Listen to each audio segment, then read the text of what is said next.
Surat An-Nasr yang artinya pertolongan ini diturunkan setelah perang Fathu Makkah, yaitu setelah Nabi mengalahkan musuh-musuhnya yang mereka itu sebetulnya kerabat Nabi Shallallahu Alaihi Wasallam jua atau juga. Memang hidup ini aneh. Terkadang yang memusuhi itu malah dari orang dekat. Ada yang istrinya menjadi musuh atau kebalikan, suaminya menjadi musuh bahkan membunuh kepada istri atau sebaliknya. Seperti yang telah Allah firmankan jauh sebelumnya, ba'dukum li ba'din adu, sebagian kalian musuh bagi sebagian. Walau begitu Nabi menghadapi musuh dengan kelembutan dan cinta kasih. Itulah Rasulullah Shallallahu Alaihi Wasallam. Itu terjadi, maksudnya Fathu Makkah, yakni Nabi menaklukkan bangsa Quraisy, bangsanya sendiri, kaumnya sendiri. Itu terjadi pada tahun 8 Hijriah, bulan Ramadan. Nah, setelah Fathu Makkah tersebut, maka Allah turunkan surat ini. Ada sebagian ulama yang mengatakan ayat ini sebetulnya sudah turun. Oh ya, turun lagi, kok sudah turun lagi pada waktu Nabi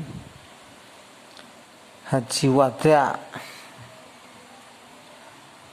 Oke, kita maknai Bismillahirrahmanirrahim, dengan nama Allah yang Maha Pengasih, Maha Penyayang.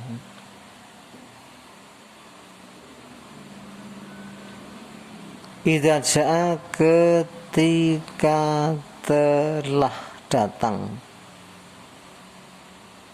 Semua jaa, seluruh dunia itu pasti telah datang.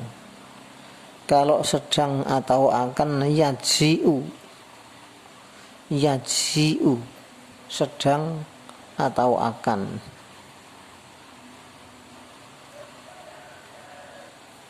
Opo itu apa? Maksudnya yang datang itu apa? Nasru, pertolongan Allahi. Kok dikasih apa? Kok dikasih opo? Lah itu karena kita mengikuti para ahli nahwu zaman dulu, biar nanti ketika menyusun kalimat itu menjadi mudah, atau ketika kita memahami bahasa Arab ini menjadi mudah. Maka ada sopo itu siapa, opo itu apa. apa nih, apanya, lah itu biasanya tamyiz. Kalau apa nih atau apanya itu tamyiz. Ya memang para ahli nahwu bangsa Jawa, mungkin orang-orang ahli nahwu bagian barat juga begitu mungkin, wallahu alam, seperti daerah Banten, wallahu alam ya, karena saya tidak pernah tahu persis. Tapi kalau di Madura juga seperti itu, para ulama ahli nahwu Madura itu juga seperti itu.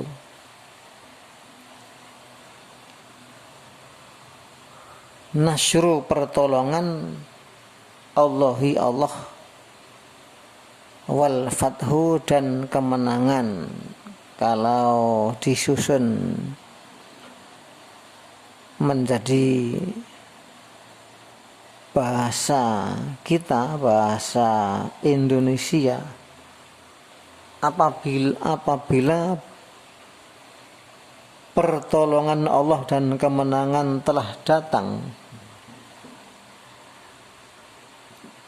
itu berita yang pertama. Berita yang kedua, wa ra'aita, dan kau Muhammad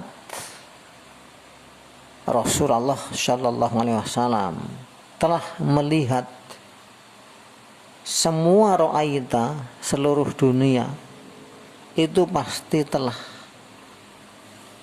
ra'aita, kau telah melihat. Tanya ini yang diartikan kau, dan kau seorang, yaitu Nabi Muhammad sallallahu alaihi wasallam. Kalau orang banyak kan tum, wa ra'aitum, dan kalian telah melihat. Kalau untuk perempuan wa ra'aiti, dan kau telah melihat. Annasa, manusia dalam jumlah banyak. Jadi annasa itu manusia dalam jumlah banyak. Seperti ibil itu unta dalam jumlah banyak. Ghanam, kambing dalam jumlah banyak. Bukti bahwa annasa itu jumlahnya banyak, yadkhuluna, pada masuk. Ada wawu dan nun. Wawunya untuk menunjukkan pelaku yang melakukan, yang mengerjakan itu jamak.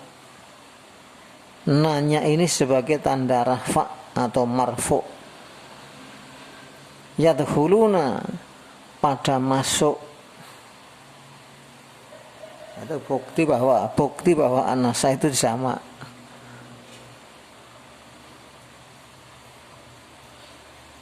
Fi dinillah, di dalam agama Allah.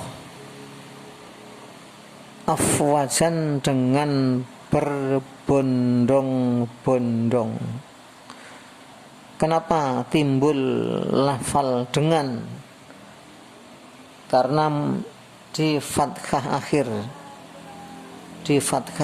ini untuk menyatakan dengan. Hale kalau dalam bahasa Jawa, hale, hal, keadaan. Mansubun alal hal, adanya di fathah akhir karena untuk melukiskan keadaan saat itu. Jadi kalau disusun, apabila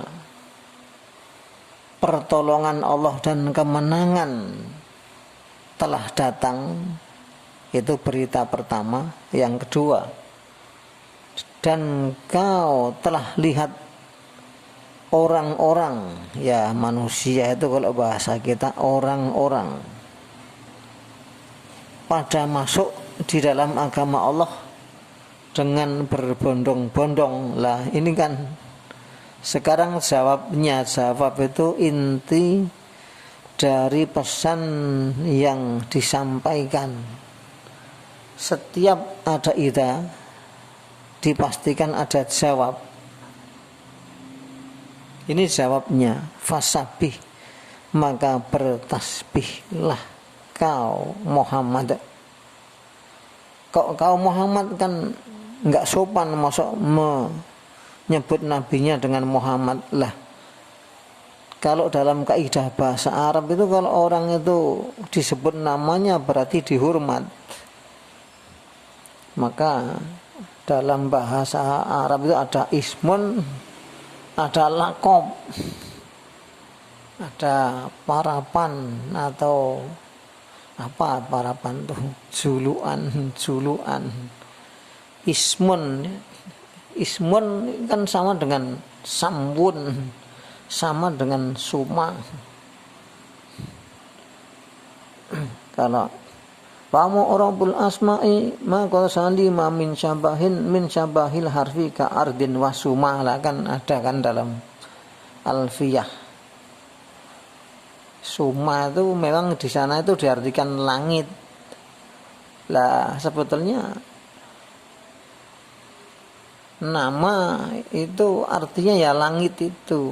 Lah, nama langit artinya itu orang itu kalau disebut namanya berarti dihormati, berarti diangkat, diunggulkan, ditinggikan. Maka ada yang mengartikan bismillah itu dengan kejayaan Allah, ketinggian Allah, keluhuran Allah. Itu ada yang mengartikan seperti itu.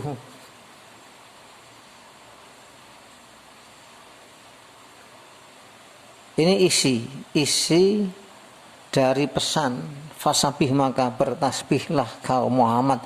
Bertasbih itu ya membaca subhanallah, subhanallah. Subhanallah sendiri itu artinya subhan itu pujian yang saking banyaknya bagaikan lautan tak bertepi, itu subhan.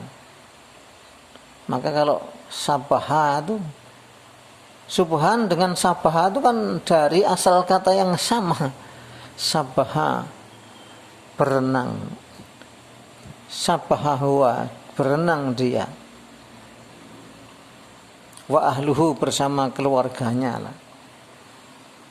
Jadi bertasbih itu memuji Allah dengan pujian yang luasnya tiada tara. Maka subhanallah itu bertasbihlah. Ya kalau praktiknya ya membaca subhanallah. Kalau Nabi dalam hal ini membaca subhanakallahumma rabbana wa bihamdika Allahumma ighfirli di dalam rukuk dan sujud, mempraktikkan ayat ini. Fasabih maka bertasbihlah bihamdi rabbika dengan memuji Tuhanmu Muhammad. Fasabih menjadi subhanallah, bihamdi rabbika Allahumma rabbana wa bihamdika. Jadi karena mempraktikkan ayat ini, wastaghfirhu dan istighfarlah kepada Allah, mintalah ampun kepada Allah. Allahumma ighfirli, maka setelah ayat ini turun, Nabi kalau rukuk dan sujud membaca subhanakallahumma rabbana wa bihamdika Allahumma ighfirli. Tapi ada yang perlu dicatat dalam kajian ini, bahwa Umar pernah bertanya kepada para sahabat Rasulullah yang senior, sebetulnya di balik perintah fasabih itu ada apa? Mosok hanya sekedar perintah bertasbihlah kaum Muhammad dengan memuji Tuhanmu. Kan sebetulnya ada di balik itu, rahasia di balik itu kan ada. Nah, ternyata tidak ada yang bisa menjawab. Yang bisa menjawab hanya Ibnu Abbas. Itu kata Ibnu Abbas dengan bahasa Arab, ajzalu Rasulillah, ajzal Rasulillah. Jadi maksudnya Allah berfirman, bertasbihlah. Itu maksudnya kau akan segera meninggal dunia, akan segera wafat. Lu alasannya apa? Lah alasannya kalau Allah itu perintah bertasbih atau Allah sendiri bertasbih, itu pasti berdekatan dengan suatu kejadian atau suatu hal yang luar biasa. Seperti subhanalladzi asra bi 'abdihi lailan minal masjidil haram ilal masjidil aqsa. Kan itu tasbih dari Allah, Maha Suci yang telah menjalankan hambanya dari Masjidil Haram menuju Masjidil Aqsa. Itu kan tasbih. Itu kenapa Allah bertasbih? Karena secara nyata sekali maksudnya bahwa peristiwa Isra dan Mi'raj itu peristiwa yang luar biasa, mukjizat yang tidak ada seorang pun nabi yang menandingi atau menyamai dengan Rasulullah Shallallahu Alaihi Wasallam. Bisa diisrokan, kemudian dimi'rajkan. Memang ada nabi yang diangkat ke langit, Nabi Isa, tapi kan tidak segera turun dia. Turunnya nanti sebelum hari kiamat. Atau Nabi Idris itu juga di mi'rajkan ke langit, tapi kan kemudian meninggal di sana menurut sebagian riwayat. Itu Nabi Idris. Kalau Nabi kan enggak, dalam potongan malam, jadi tidak semalam penuh, lalu kembali lagi ke bumi. Kemudian dia berkisah pada kaumnya hingga ditertawakan oleh mereka. Ada lagi pelajaran yang sangat berharga, yang luar biasa. Ini pelajaran paling berharga seluruh dunia ya ini. Kalau Anda sudah tahu ini dengan hati dan diamalkan dengan anggota badan, wah itu luar biasa. Apa itu? Innahu, sungguh dia Allah, karena telah ada, artinya sejak zaman dahulu. Karena itu kan fi'il madi, kata kerja lampau, telah ada. Kalau sedang atau akan yakunu, Allah itu telah ada, maksudnya sejak zaman dahulu kala. Tawaban, maha memberi tobat boleh, menerima tobat juga boleh.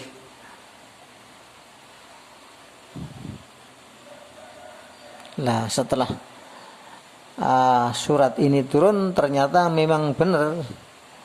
Tak lama kemudian Nabi sakit, kemudian meninggal dunia.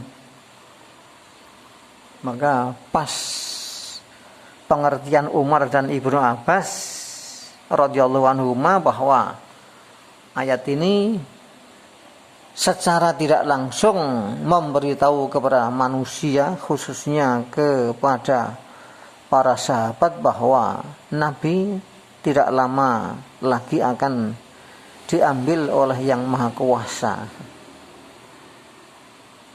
Nah, adapun hikmah yang ada di dalam surat ini, ya termasuk diantaranya mengajarkan kepada kita bahwa Allah itu maha memberi tobat, maha menerima tobat.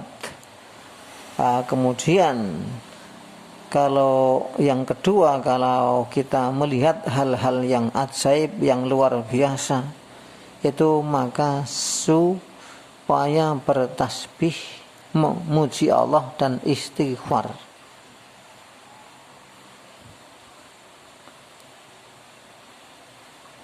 Dan kita ini kalau melihat dunia seisinya, sebetulnya segala benda yang ada di sekeliling kita ini kalau kita lihat dengan cermat, ya sebetulnya semua itu ajaib.